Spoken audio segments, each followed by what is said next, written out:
Hero FinCorp presents Young Turks, 14 years. Whether it's the rise and fall of Housing.com or the fear of missing out that typified investment in food tech, 2015 taught both entrepreneurs and investors many tough lessons. Too much money, too soon, in inexperienced hands was a cocktail for disappointment.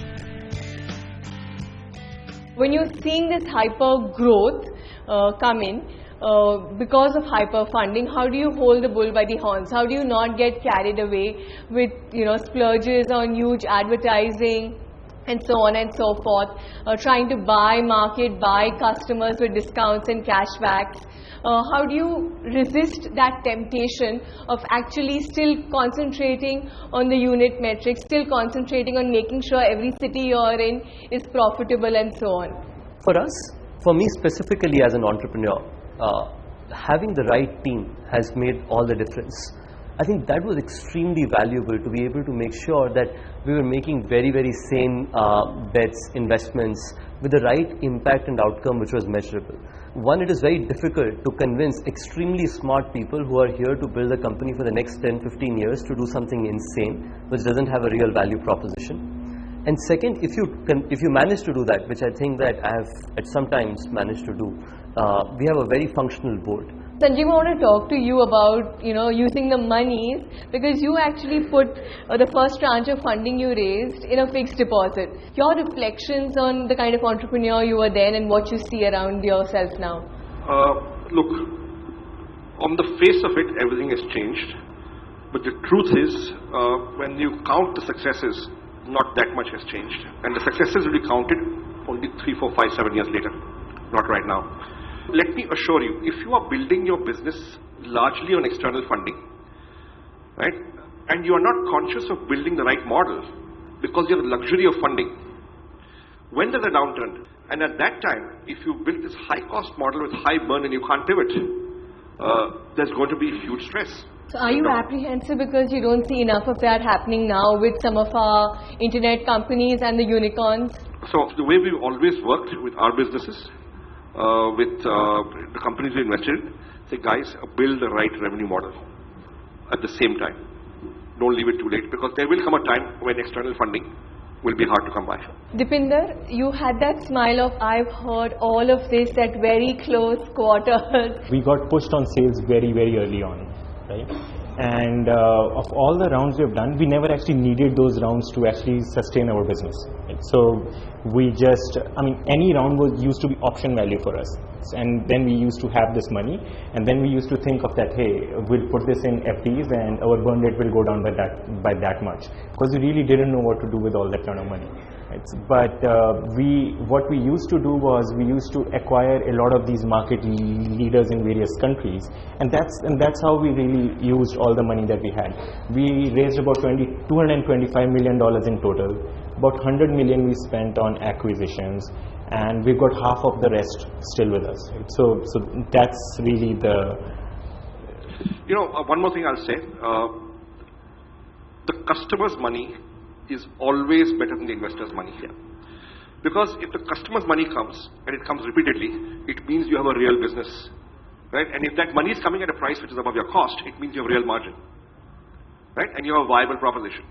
Now, if you get customer's money in this fashion, the investor's money will follow. But if you get investor's money, it does not necessarily mean that you get the customer's money. You may or you may not, depending on what you do with the investor's money. Kashyap, come in here, because it seems as if the investors now, and especially some of the bigger hedge funds based out of New York, and some of the other fund houses, Chinese and even Japanese in origin, are preempting all of this, right? They don't want to wait for the longer cycle, see this sort of customer acquisition happen organically, for startups, give them that much space or time. So I think what we saw in the last 18 to 24 months was a few investors made a lot of realized gains from Chinese IPOs. JD went IPO in May 2014, Alibaba went IPO in September 2014, and that unlocked about $100 billion of wealth in the US markets for global funds. And those funds said, let me take 5% of that and bet on the next China, which is likely to be India because of all these macro situations. And most of these who came up with this thesis didn't spend too much time on the ground in India. And those set of funds who missed out on China and were looking at their competitors, in New York, making so much realized gains, they said, we definitely don't want to miss out on the next China for sure. So there was this mad rush coming in of funding. If you see groceries, if you see food, these were some of the obvious ones, services marketplaces, e-commerce and taxi, of course. Those were spaces which the funds said these are established in the US, established in China, established in different parts of the world. So let me just GDP adjust that outcome. Let me just see where the internet penetration ratio is in India. Let me do some spreadsheet and look, here it's going to be this big someday.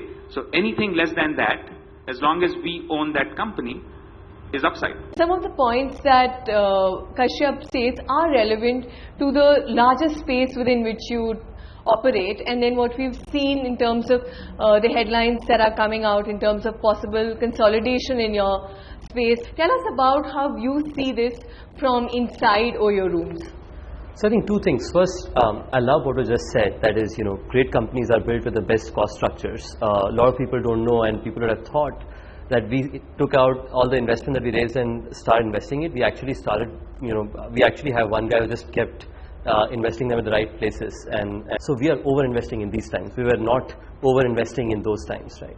I think coming in the perspective of saying various companies in the same space, consolidation and so on, the perspective behind this globally has been that these are network businesses where there are going to be consumers who love one kind of experience.